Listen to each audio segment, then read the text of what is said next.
Hey everyone, welcome to this podcast. I am Zuki and I'm glad to have you here. In this podcast, we talk about everyday things, work, health, mindset, and everything in between.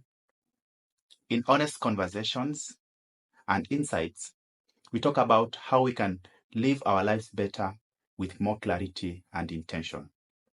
Today, I want to talk about something that many of us struggle with, work-life balance.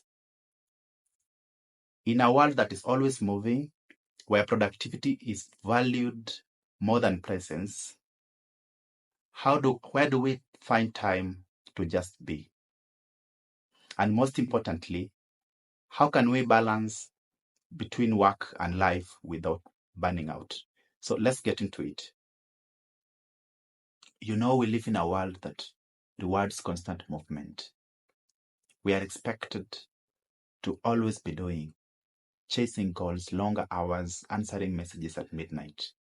And somewhere in between, we begin to lose track of where work ends and where life begins. I'm not here to bash productivity and ambition. Those things are valuable. But I think there is a deeper question that we need to ask. At what cost? Are we present in our lives or just performing? This reminds me of Franz Kafka's Metamorphosis. There is this haunting image. Gregor wakes up as an insect, but instead of panicking about his new transformation, his new metamorphosis, his first concern is being late for work. And that's the part that hits me the most. He has lost touch with himself so deeply that even in crisis, he prioritizes productivity over well-being.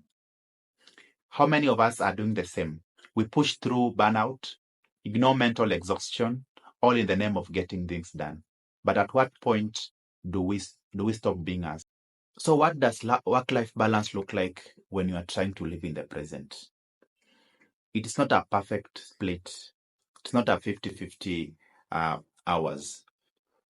It's not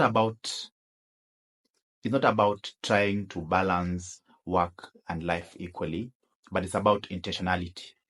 Being fully at work when you are working and fully at rest when you are not. It's about learning to say, I'm enough, even when I'm not working.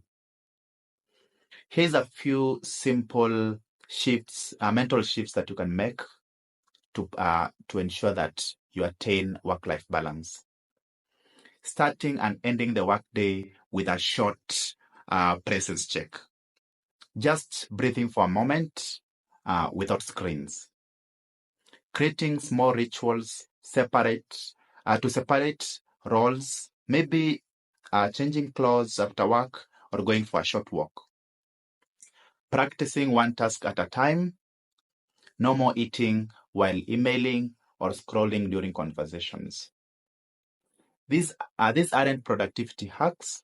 They are presence practices. They help you feel you again. I want to leave you with a reflection. Which one of your areas in your life has work taken over? And what is one way, big or small, you can do to reclaim that space in your life? Maybe it's taking your lunch break outside. Maybe it's turning off notifications after 7 p.m. Whatever it is, make it sacred, make it yours. That's it for today's episode. I hope it got you thinking about how you show up in your daily routines and where you might create more space for presence. I'd love to hear your thoughts on the episode. And if you got any suggestions for future topics, send them my way. Until next time, take a breath, take a pause, and stay in the now. Thank you for watching.